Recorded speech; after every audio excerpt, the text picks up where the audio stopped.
মৰমৰ ছাত্ৰ ছাত্ৰীসকল, মই ইৰফান আলী, সহশিক্ষক সোৱণশিৰি আদৰ্শ হাইস্কুল। প্ৰথম ক্লাছত মই সপ্তম শ্ৰেণীৰ অংকুৰণ নামৰ পাঠ্যপুথিৰ প্ৰথম অধ্যায় তেজৰে কমলাপতি নামৰ বৰগীতটি আলোচনা কৰিছিলোঁ। কিন্তু ভিডিঅ'টোত মই সম্পূৰ্ণ পাঠটি আলোচনা কৰিব পৰা নাছিলোঁ। সেয়েহে আজি তোমালোকৰ লগত মই তেজৰে কমলাপতি নামৰ বৰগীতটিৰ সম্পূৰ্ণ ব্যাখ্যা আগবঢ়াম।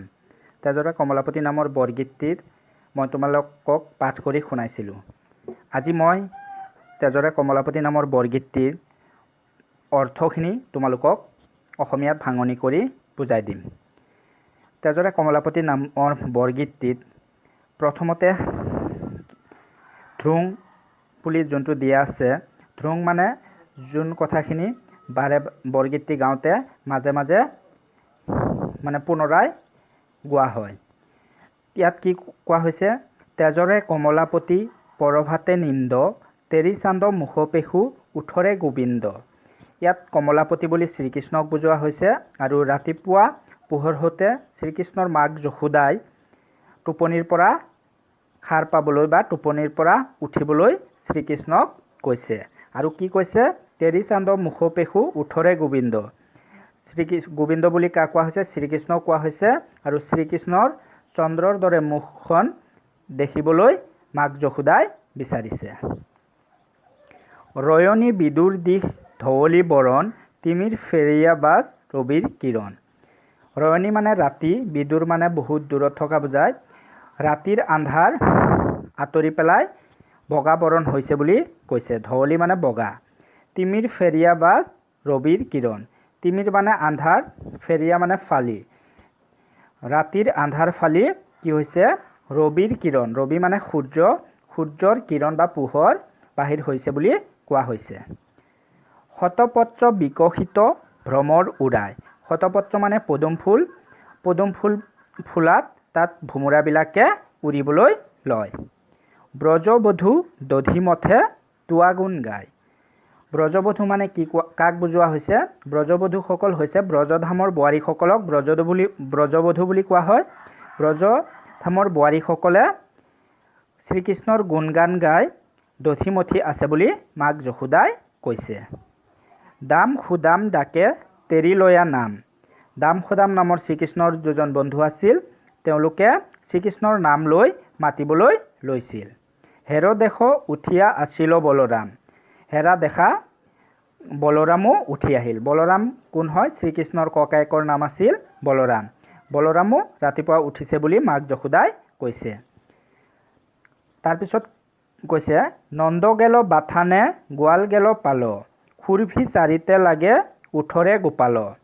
নন্দ মানে শ্ৰীকৃষ্ণৰ দেউতাকক বুজোৱা হৈছে। নন্দ ৰজা তেখেতো গৰু ৰখা ঠাইলৈ গ'ল বুলি কৈছে। বাথান মানে গৰু ৰখা ঠাই, আৰু গোৱালবিলাকো গৰুৰ পাললৈ বা গৰুৰ জাকখিনি চৰাবলৈ গৈছিল বুলি কোৱা হৈছে। সেয়েহে শ্ৰীকৃষ্ণকো টোপনিৰ পৰা উঠিবলৈ কৈছে, কাৰণ খুৰভি নামৰ এজনী গাই গৰু আছিল। খুৰভি নামৰ গাই গৰুজনী চৰাবৰ বাবে শ্ৰীকৃষ্ণক উঠিবৰ কাৰণে মাক যশোদাই কৈছিল। ক্ষীৰ লবনো লয়া শিঙা বেত বেনু, সকালে মেলিও বস্য হাম্বালায়ে ধেনু। ক্ষীৰ লবনো আদি খোৱা বস্তু আৰু শিঙা এবিধ বাদ্যযন্ত্ৰ, এই গোটেইখিনি লৈ শ্ৰীকৃষ্ণক গৰু চৰাবলৈ যাবলৈ কৈছিল।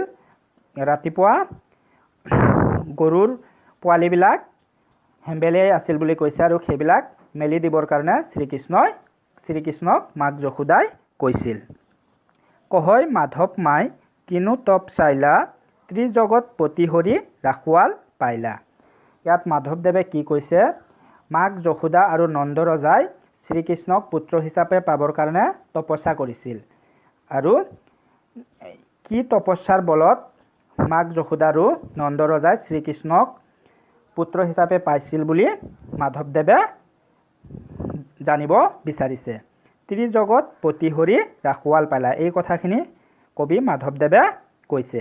ত্ৰিজগত মানে স্বৰ্গ, মৰ্ত আৰু পাতাল, এই তিনি জগতৰ অধিপতি বা ত্ৰিজগতৰ মালিকক মানে গৰু ৰখীয়া হিচাপে মাক যশোদা আৰু নন্দ ৰজাই পাইছে বুলি মাধৱদেৱে কৈছে। এই তেজৰে কমলাপতি নামৰ বৰগীতটিত ৰাতিপুৱাৰ মনোমোহা প্ৰাকৃতিক সৌন্দৰ্য প্ৰতিফলিত হৈছে। ৰাতিপুৱা সূৰ্যৰ কিৰণ ওলাই, পদুম ফুলবিলাক ফুলে তাত ভুমুৰাই উৰিবলৈ লয় আৰু ৰাতিপুৱা সকলো শ্ৰীকৃষ্ণৰ লগত দাম খদাম আদি বন্ধুবিলাকেও ৰাতিপুৱা গৰু চৰাবলৈ যায়। এই গোটেইখিনিত ইয়াত কি হৈছে, এটা প্ৰাকৃতিক সৌন্দৰ্যৰ বিৱৰণ দাঙি ধৰা হৈছে। আৰু বৰগীতটিত অন্যান্য মাতৃসকলৰ দৰে শ্ৰীকৃষ্ণৰ মাক যশোদাই নিজ পুত্ৰ শ্ৰীকৃষ্ণক পাই নিজকে গৌৰৱান্বিত বুলি ভাবিছে আৰু শ্ৰীকৃষ্ণক পুত্ৰ হিচাপে মাক যশোদাই পাইছে। মৰমৰ ছাত্ৰ ছাত্ৰীসকল, এইখিনি আছিল তেজৰে কমলাপতি নামৰ বৰগীতটিৰ মূল বিষয়বস্তু আৰু এইখিনি মই তোমালোকক বুজাই দিলোঁ। আশা কৰিছোঁ তোমালোকে বুজি পাইছা। পৰৱৰ্তী ক্লাছত তেজৰে কমলাপতি নামৰ বৰগীতটিৰ কুৱেশ্যন এনচাৰখিনি মই তোমালোকৰ লগত ডিছকাছ কৰিম। তোমালোকে ঘৰত নিজেও এবাৰ বৰগীতটি ভালকৈ পঢ়িবা আৰু কুৱেশ্যন এনচাৰখিনি অলপ চাবা। মই কুৱেশ্যন এনচাৰখিনি পৰৱৰ্তী ক্লাছত তোমালোকৰ লগত আলোচনা কৰিম। ধন্যবাদ।